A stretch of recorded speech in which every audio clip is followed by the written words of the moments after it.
Hə qardaşım, xoş gəlmisən. Çox sevindim gəlməyinə. Necədir vəziyyət? Salamatçılıqdırmı?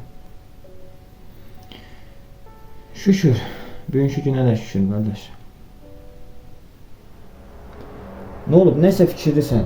Nəsə problem var? Nə bilim qardaş. Elə dərdim var ki, nə deyiləsi deyil.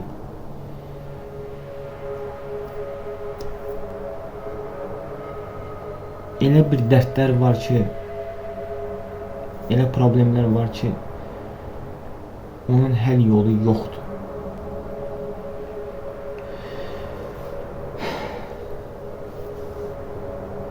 Dünən xəstəxanaya getmişdim. Həkimlə xeyli söhbət elədim. Mənim ağrılarımdan xəbərim var da sənin. Əlbəttə xəbərim var qardaşım. Şahidsən.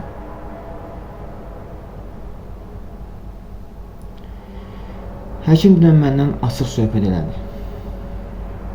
Dedi, yəni sən uşaq deyilsən, az yaşın yoxdur. Mən məcburam ki, bunu səninlə söhbət edim.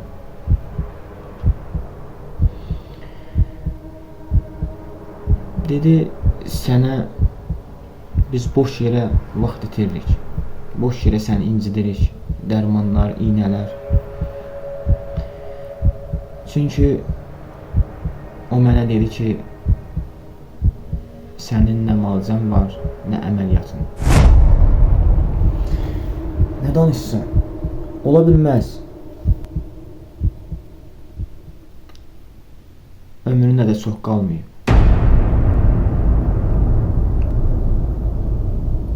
Amma bəlkə də mənim çarəm elə bu həyatdan köçməkdir. İnsanları incitmərəm, narahat etmərəm. Qardaşım, olar səndən bir xahiş edeyim? Əlbəttə, nə xahiş qardaşım, biz qardaşıq. Buyur, eşidirəm səni. Nə olar, mənim övladlarımı tək qoyma da. Onlara çalış, hər zaman düz yol göstər. Düzgün mövqedə olsunlar.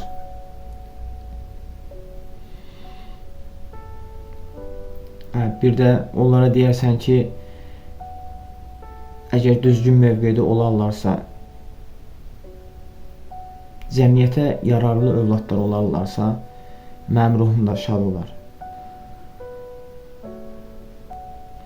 Bax qardaşım, yəqin ki, mən bunu çox insanlara deməyəcəm, gizlin saxlayacam. Heç ailəmin də xəbər olmaz. Heç kimə deməzsin.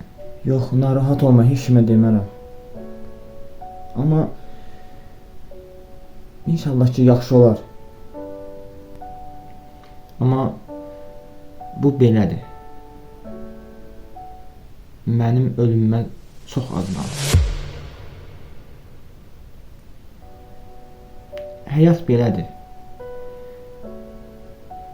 Kimisi dünyaya gələn kimi dünyasını dəyişir, kimisi yarı yolda, kimisi sonda. Yəni son deyəndə nəvə görür, nəticə görür, həyatdır. Mənim də qismətim bura qədər imiş. Amma mən bu həyatdan razı qalmadım. Çünki yaşadığım az ömrü əzab, əziyyət, sıxıntı, insanların bir-birini başa düşməməsin, hər kəs özün düşünməyin gördüm.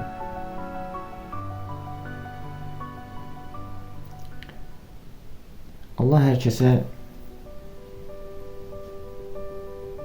əqidəsinin düz olmağı nəsib etsin. Mənim qardaşım, xahiş edirəm, mənim ailəmi tək qoyma. Onları sənə əmanət edirəm.